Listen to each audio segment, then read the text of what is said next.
Y'all know what it is.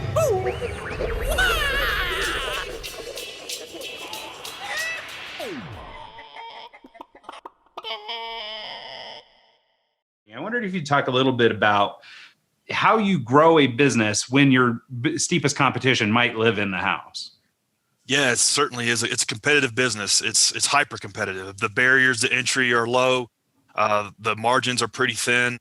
And looking back, over 20 years in business, something that has made sense to me is looking at my journey in business as a video game almost, in like 10 levels of Super Mario World.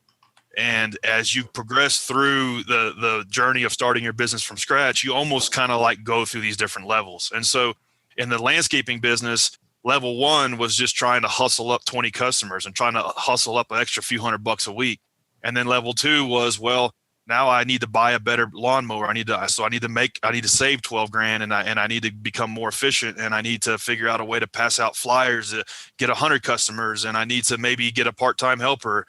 And then level three is more like, well, okay, now to your point, I'm competing with Chuck in a truck. I'm competing with Peter in a pickup. And so now like my margins are getting really thin. I'm actually losing money on some of these lawns. And so now I got to figure out, how am I going to get route density? How am I going to get to where I don't have to drive 15 or 20 minutes all over town to go mow a yard when I can just do 10 yards in one neighborhood? And then maybe like level five might be like, okay, well now I've got 300 customers.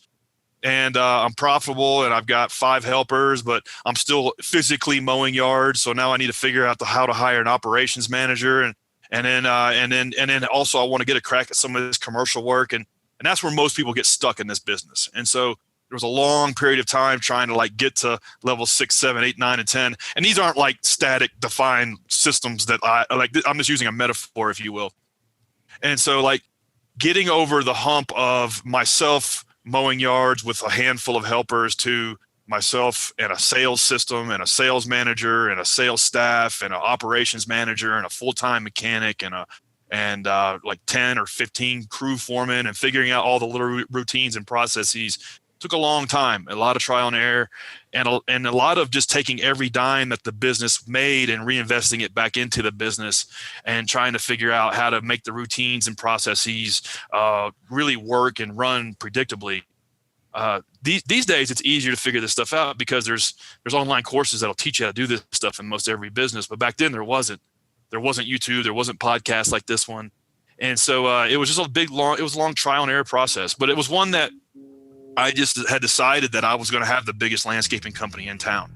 I don't know why, but I really just felt like business was the path that I could just make something of myself. And I think it's always been that for me. It's like, this is the thing that I have access to where I can improve my accomplishments in life, and I can create opportunities for myself and those on my team and around me. And so I just stuck with it and just kept at it. And over a 15-year period of time, built it up to one of the largest landscaping companies in the state.